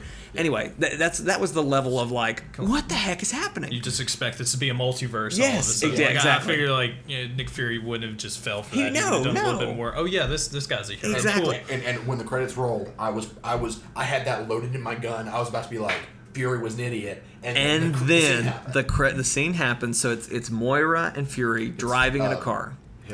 Hill. I'm sorry. Hill. Yeah. What did I say? Maria Hill. I'm sorry. Yeah. Anyway, Colby's they're driving in a car. Very much look like they're just oh my god, what another adventure! Wow, I'm just exhausted. And Maria what did I say? Myra. Just say Hill. Hill. Just say Hill. Hill turns into a scroll. And I slapped Steven's leg. Slapped legs. I slapped his leg. I was like, you're kidding. They're going this direction. And then, of course, Fury changes into a scroll as well. And then it's the same scroll. Talos. It's Talos from Captain Marvel. Yep. And you're like, what a bitch. Where's this going? What the hell? Like, Yeah. he's back. Did they go to another planet? Does Captain Marvel know about this? Like, what is happening? And they're saying, like, you got to call him. You got to call it. You got to tell him what's going on. You got to explain. I'm thinking, who is this villain they're about to call? Like, who are they working for? Whatever. And so they call him, and you see this guy on the phone, and it pans back out, and it's Fury. They're working for Fury. And Fury has been on, quote, vacation in space on what looks like a space helicarrier. It does. That Filled is with scrolls. filled with scrolls. Yep. So We think Fury it's sword is kind of what we're going with. It's just basically the space defense. Shield is the defense of Earth's. Sword is the offense. The outward defense. Yeah. Like the best defense is a good offense kind of thing. Exactly. Right. And so we're theorizing that Fury, since he's been back from the blimp, has been working on that. Which would make sense yes. because with Fury, and we talked about this, with the level of knowledge that he's at, it would make more sense that once he has united a team on Earth, that he would set his sights beyond it to keep it protected. Yeah, and That whole best protecting defense the is good Avengers already. Yes. Because he knows how much they are broken up at that point. You know, he has to extend himself beyond that using his other Which is where resources. Sword does make sense because it is that whole best defense is a good offense thing. If he can create allies outside of Earth, we could prevent things from coming to Earth. Which now makes me think of when Parker is asking about the other heroes that they can call, like Strange and Thor, And they're like, off word, don't. How dare you invoke her name? Oh my gosh! Well, that makes so much more sense because Talos probably Right. does consider her a Exactly. god. You know, like, Yeah. Now oh I my think about gosh, it, yeah. that's a something great very point. cool Yeah. to There think were a about. couple hints that he was a Skrull during this movie. Like Yeah. the Kree conversation. They talked about Kree. Right. They were like, he was like, whatever.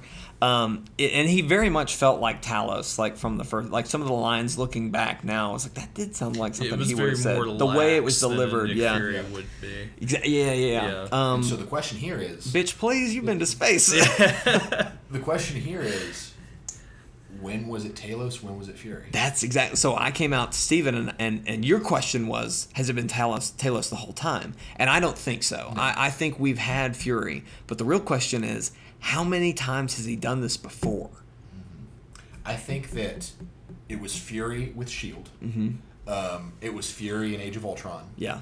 But all that stuff, probably between Age of Ultron and now, has been Talos. So you think? Even, honestly, I kind of think that the Fury that was snapped was Talos. That's kind of what I'm thinking. That would explain why Fury's been able to get this whole sword division the up only and thing running. That would make me question that, and I feel like when they made this, they weren't going that direction, but I think now they're kind of making us think that it was Talos during that, is the pager.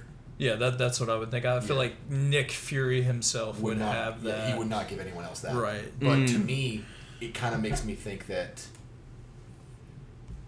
he went up to space once Earth kind of was not guarding itself. Yeah. He kind of went beyond to kind of be its first protector. Yeah. Actually, while I've got that on mind, I mean, you have the drone, the Stark Industries satellite that carried hundreds of those drones. I mean, they obviously had this plan Yeah. afterwards to kind of use space as the bigger defense on that end. So I don't know. That I'm curious to see Where that goes. and I do think it's cool that we might have Fury as a cosmic character now because I love has that. happened. I love it. He did basically do that in the comics a few times. Yeah. So good on them for covering their tracks and explaining. We acknowledge Fury wasn't himself in this because He wasn't. It wasn't Fury. Yeah. That was well done. That was cool and that left me intrigued. But then before that. So that was the last credit scene, which really blew your mind. But before the that, mid-credit scene. So the way it cuts to credits is Peter is giving MJ a ride by swinging her through the city, and she's panicking, freaking out, whatever. It cuts to credits. Right. Vacation, all I ever wanted. You know, we're playing through the. Gets to the end of the credits. Boom, we're back swinging, and they land. And it was very weird because, like, in my head, he was picking her up for a date, right? That's what I thought. And maybe he's dropping her off after the date, but it felt like they just went swinging, right? I think the date was the swing. Okay, maybe so. Yeah, that's what. Well, he drops her off. Otherwise, he wouldn't have worn the Spider-Man. He drops her off. It's like, okay, I'll see you later. Yeah. You know, whatever. Have a good day. Blah, blah, blah. And he jumps up on a light pole and is basically getting ready to take off. She's kind of turning away. We hear this radio. We have a special report. Blah blah blah. At, like, Times Square. Yeah, the TV at Times Square. We have a special report. Yada yada yada about the events happening in the UK. The elementals, whatever we've been dealing with. Yeah. And it shows footage of the final fight between Mysterio and Spider-Man. And right before when the final fight ends with Mysterio and Spider-Man, his director, who had been helping control the illusions and stuff, was downloading something and pulled a flash drive out. Yes. We were left wondering what that was. This is the outcome of that. We assume that this is the footage that he downloaded, off of it. The real question is Beck alive? Because he dies, quote, dies in that fight. Cody, you had some thoughts about this. I definitely believe he's alive. I mean, my thing is he got shot, quote unquote, right? But that was also an illusion. Yes. And when he went down, real Beck, as we're to believe, played dead. Yeah, because Parker puts on the glasses and like, is this an illusion? Which I loved how much paranoia he had during this whole thing. It was totally justified because we had paranoia too because there were 2 Nick Fury death fake outs. Yes. And what he said when Beck went down, he didn't say, is he an illusion or is he dead? He just went, is this an illusion? Is what he said. And I think Beck realized that he would probably think that. Mm-hmm. So he just played dead. Edith responded with, there are no illusions. All the illusions are gone. She did not say he's dead. She just said all the illusions are gone. So Beck may have fooled Peter just by literally playing dead on the ground. Pasta Man strikes again. But anyway, footage comes on and it's been doctored, right? So Beck is saying Spider-Man has attacked me for some reason. Yada yada yada. I'm fearing for my life. He set the drones off to kill thousands in London, which didn't happen. Yeah. So I'm curious why the news just is. I mean, well, we'll get there in a minute. But anyway, so thousands of people died, quote unquote. I don't remember there being any casualties in that fight, but anyway, but it was Spider-Man that did it. Then, and they're like, and to tell you more about it, this tip came from a controversial news site, the Daily Bugle. Yes, and then it comes up, and J. Jonah Jameson. It's J.K. Simmons, played Jameson by again. J.K. Simmons, the yellow peanut. That son of a bitch, he's back. The man himself. The greatest comic book movie casting in history, before Tony Stark, before any of the other ones. J.K. Simmons brought the comic book character to screen like we had never seen before, and he is now MCU canon, and I'm over. He's back. He was in it in the first Spider-Man movie. He's back now. Now, is he from the multiverse? That is a question. Who is it? Now, you could say that if the other Spider-Mans exist on a different, quote, Earth, this could just be kind of how the games have gone with he doesn't have a paper anymore. He has a news show or a radio show. Which is the natural which just makes sense for the times. But it could just be this J. Jonah Jameson, started a radio show instead of been able to tell that the looks were very different. It was very different. Yeah, because like in the Raimi trilogy, he had the hair and the mustache, and he very much looked like a cigar smoking, like Wall Street villain. Yeah. but he just looked like he looked kind of. He still looked like J. Jonah Jameson. He looked like Jameson, but he was dressed more like a conspiracy theory video guy, like an Alex Jones, like a Mad News or something like that. Yeah. But anyway, so he comes on and he's like, Spider-Man is the villain or whatever. Spider-Man's a menace. He's a menace. He's a menace. He killed the greatest hero we've ever known, Mysterio. Yes, he does that. Yeah. And then he's like, and we're here now to reveal the true identity of this masked whatever. This menace.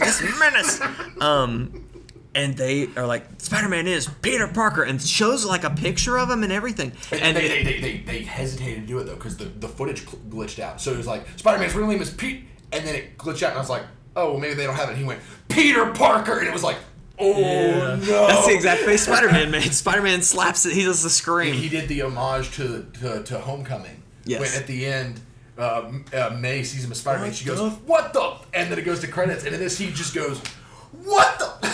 And then it cuts to credits. So cat's out of the bag. Yep. Spider-Man, and the whole movie, it's interesting because, and we've talked about this before, and even when the first Spider-Man came out, it was interesting because, wow, Spider-Man's really the only one who still has a secret identity. Yep. Because ever since Iron Man, I am Iron Man, that set a tone for the MCU, and like from what I understand, that was a throwaway. Like they just were like, hey, what if he said, yeah, I am Iron Man? Like, what if he took ownership of it?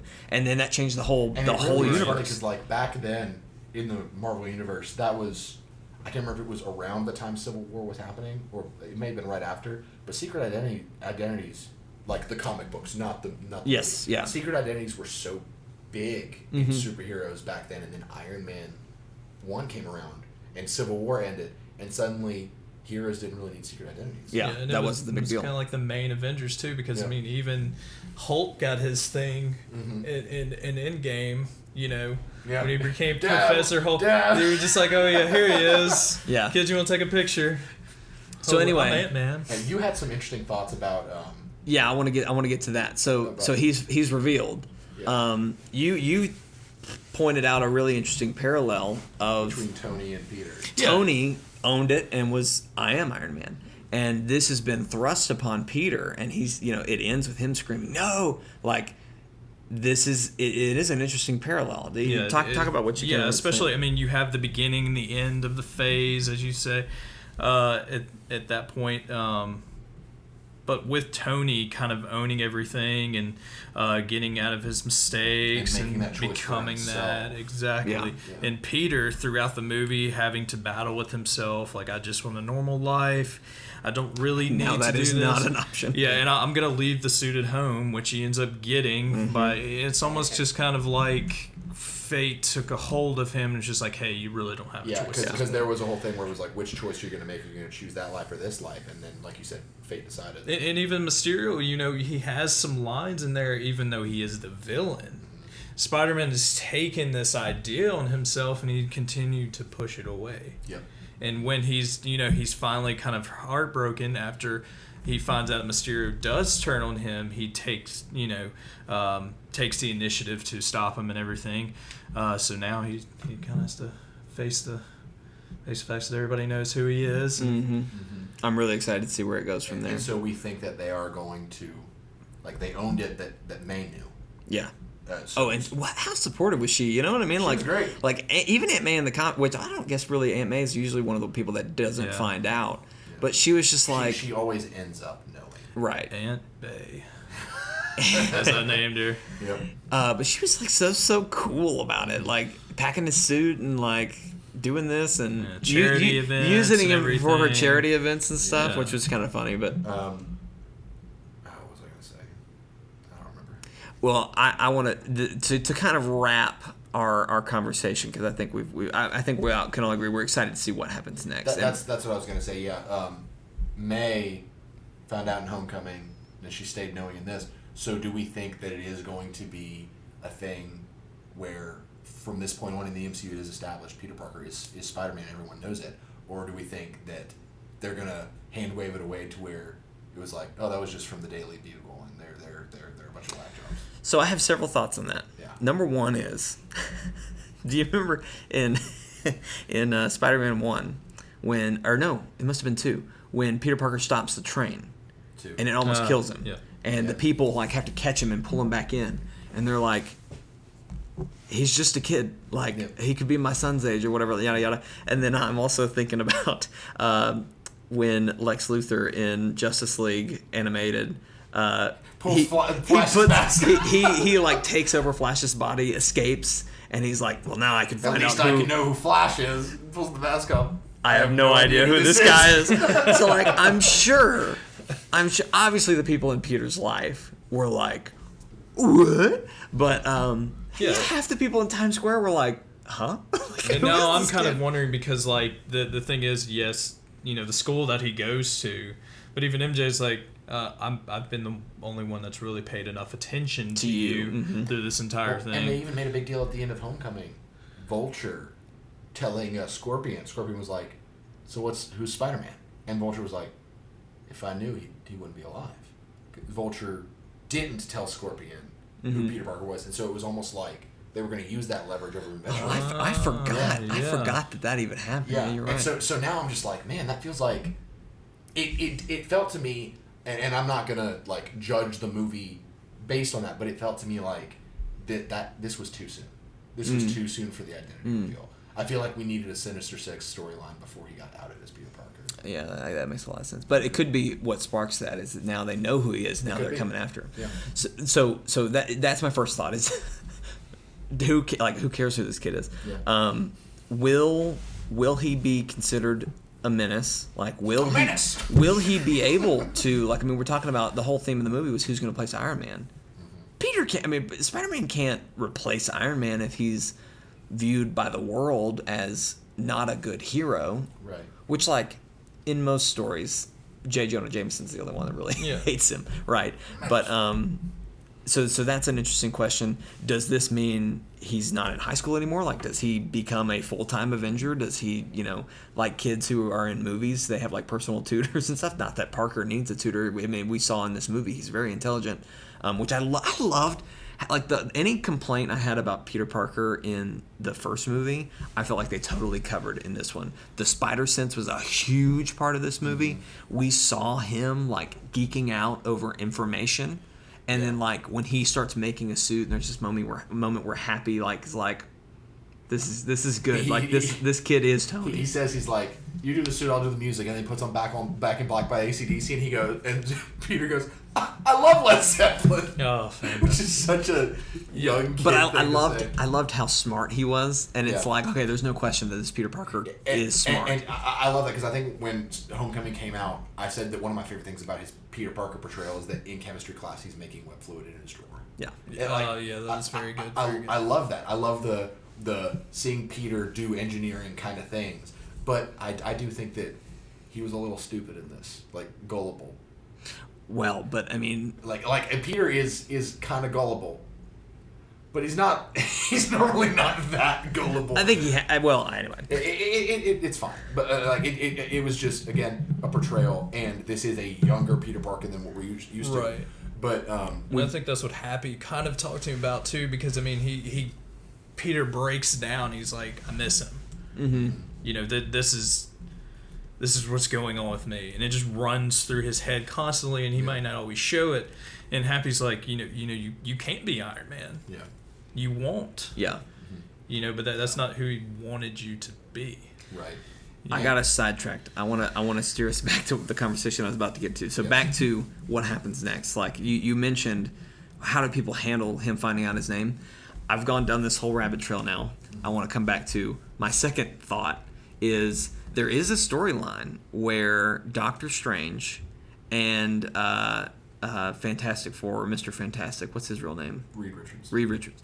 Dr. Richards, create an amnesia spell that erases the memory of the Earth post-Civil War of Peter Parker's identity.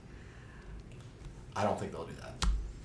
That seems like. But I want a Spider-Man and Doctor Strange movie, Steven. Oh, that would be great. And I want that, and this would give it to us. If they were to do a Spider-Man 3, which the aesthetic of the trilogy they're kind of going towards, I think, with Spider-Man is Spider-Man in high school, kind of feeling like a high school comedy that is also a superhero movie. And to me, you can't do that when it's like, oh yeah, sure, Mr. Strange will be there to help make the amnesia spell after class. Well, so that's what I'm saying is if that is the arc of he is the everyday kid who is a superhero, I don't think after this, the big question is he going to be so poorly in the public eye that he can't be an Avenger, or is it going to be that he has to become a full-time Avenger? So then you suddenly don't have that high school environment anymore. I think both of those would rob the character. Yes. Because, and I'm going to talk spoilers for the Spider-Man PS4 game right now, which I know is like, okay. Have you played it all the way through? I have not. Oh gosh. It's okay. Okay. Cover your ears, small child. So, and I know we're talking about this being an adaptation, and that's totally fine. But to me, one of the things that makes Peter such a great character, not Spider-Man, Peter, is that he breaks his back and sacrifices everything for a city that will never even be able to thank him and won't be grateful. Right. The ending of Spider-Man PS4, May has the disease. He is holding the cure literally in his hands. And he can give it to her or everyone else. Yes, he says to the doctor, is there enough that I could use it to save her, and then you can synthesize it to cure everybody else? And he goes, no. Like, you can either cure her now, or let me synthesize it, and a couple hours later I might have a cure. And so he's left with May. And he almost puts it in, her IV. And then he pulls it back because he knows that he has to. He sacrifices everything to him, literally his only family left, for the city that is ungrateful because they don't know who he is, they can't thank him, and they think he's a menace. And that is the essence of Peter Parker. Right. Chills. Chills, right? It's good. It's good. It's so good. And if you take that away from Peter, like Cody's heavy breathing over here. Oh man. If you take that from Peter, It's kind of like me walking up to Disney. Yeah. Oh, just wait. We still have 2 parks left. Wow. But I've got the chills. No, don't. You're covering your mouth. But if they take that away from Peter, then it's not really Peter anymore. Well, that's why I think the possibility, as dumb as silly as it would be, for them to spend Spider-Man 3 fixing that somehow, which I have mixed feelings about it. Number one, I feel like we should undo it to get us back to that is what makes Peter Parker. He sacrifices unthanked, unknown, to a city that hates him, whatever. But I do feel also it's like, why would we even reveal it if the movie later we're going to undo it? Something has to happen as a consequence to that scene. Whether it's like Spider-Man has to lay low for a while and not be Spider-Man for a while and let that crazy story of what those crazy people from the Daily Bugle said, and let that just be like, we don't have a Spider-Man movie for a little while and something addresses that, and then later on it's like, oh hey, remember when people thought you were Spider-Man? That was crazy. Yeah. And then just move on from there. If they do that, it'll still feel like a wasted plot point. I don't know. I feel like it's gonna be something that affects the rest of the movies we see. I think so. So that Spider-Man's in. Yeah. I'm not judging the movie for it because it's a wait and see kind of thing. Yeah.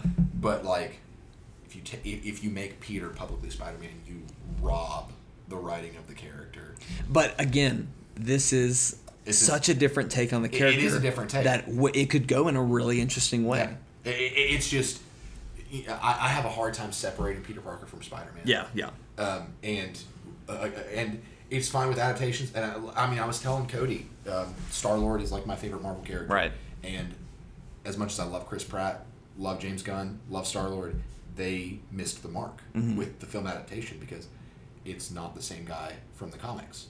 And I like the adaptation, but they play it for laughs way too much. And I still enjoy it a lot. So it's going to be like kind of like trying to get over that hurdle again. Yeah, with Spider-Man. Like with Spider-Man, where it's like, this works so well over here, but you're going over here, and it's like. And how does this lead? Because everybody obviously wants the Sinister Six at that point, and of course Osborn. I mean, gotta get Osborn. That's gonna fit in eventually. Yeah. Gotta get. I want Osborn to be played by Michael Shannon, the guy who was Zod in Man of Steel. I will find him. That guy. He would be so perfect. He would. I want to we've gone on really long, and we need to finish this, but I do want to talk about Flash Thompson for a little bit. Oh, we have gone long. We've gone really long. I want to talk about Flash Thompson for a little bit because we saw a lot of Flash in this movie. We did. But a really interesting scene happens at the end. He's got a follower. He's like a YouTuber, whatever, which was funny. At the end, when everybody's like getting picked up and they're like, "Oh, honey, we missed you," whatever, he gets picked up by a butler, and it's been hinted at throughout the movie that he's rich and like he picks on Parker for being poor and whatever, which is like, I don't remember Flash from the comics being rich necessarily. He wasn't. He's the jock, right? And who ends up becoming Agent Venom. Right. And this kid is not very much of a jock. He feels He's more a different like kind of bully. He feels more like he is a very different kind of bully, but he feels more like a Harry. Yeah. But he's Flash, right? Yes. So I'm just curious, are we going to have another, oh, by the way, you can call me Harry, kind of moment? God, I hope not. That would ruin 2 characters. But I mean, really though, like they did that, and I think there's something more if to they that. take the Because story let me freshen up fully what happened. So a driver picks him up. And he's like, "Oh, hello, Benjamin.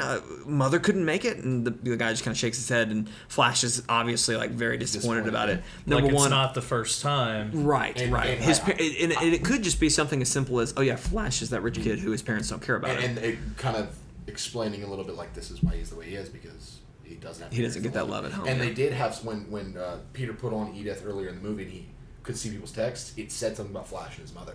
But I didn't read it. I was too busy reading other ones. I didn't catch it again the second time. Yeah. Very curious if that's going to lead to something villainous, or like you mentioned, Flash Thompson becoming Agent Venom. Agent Venom would make 0 sense, but Venom would be fine because Agent Venom, Flash joins the army, or he becomes a Marine, loses his legs, and then he gets put in as the project for Agent Venom. And he has legs again when he's Agent Venom, but he uses guns and stuff. So Agent Venom wouldn't make sense, but if he was an iteration of Venom that wasn't so gun-focused, I'd be okay with that. This too, whenever they were watching the footage of Mysterio when we first met him as a hero, and they asked, talk about how much he loves Spider-Man. And I think about that now. Yeah. He's like, I really idolize Spider-Man as himself, and now how is his character going to change? I just threw my hat. Think about that. That's going to be great. Venom. Wow. That's going to be. I'm telling you, Sinister Six, it could come together. Yeah. Wow. I'm excited. Yeah. A lot of potential left. Hey everybody, thanks for watching to this very long episode. Yeah. Did I say watching or said listening? Watching to this episode. I meant listening to this episode. Thank you for listening to and watching this episode of Chortlecast. We do hope you enjoyed it. Very long. We appreciate you hanging in with us. Just so much with Spider-Man and Disney. It's just a lot to talk about. Chortlecast we do every Monday at 12 o'clock Central Time. You can tune in on chortlegames.com. That's our YouTube channel. If you're there now, you can like this, share it with your friends, leave a comment, let us know your Spider-Man theories. We'd love to know where you think it's going next, and even just for the MCU in general, because I mean, honestly, probably in a few weeks we'll hear a lot more. You can also follow us on Facebook and Twitter at Chortle Games. You can join our Discord to talk with us all the time. Just whenever we drop memes, we talk theories, we talk Destiny, lots of good stuff. You can do that. You can join that through the banner on the channel or in the description of this video or podcast. And this isn't the only thing that we do here on Chortle Games. We've got lots of content. Chortlecast airs Monday, 12 o'clock Central Time. Usually on Tuesday or Thursday, we do what's called Team Up T-Day. That's where we play a co-op game online. This week we're going to do that Thursday. It's going to be me and Steven playing some Destiny. Going to experience Illumina. Maybe for the first time, if depending on how crazy the week is. On Wednesday, we'll have a Let's Play. It's going to be us and the girls playing Mech City Overdrive, which is the game that Steven and I played where we were both controlling the same robot. We had the full Voltron. We had a full Voltron squad with my wife and his wife, so it was very interesting. Yep. It's going to be a good laugh. And then I'll be streaming Friday night, and Steven will be streaming Saturday night. Typically when I stream on Friday, I've been landing pretty early, like 4 to 5 or 6, something like that. I'm going to try to do a little bit later. I'm going to try to rework my schedule a little bit to make that happen, so stay tuned for that.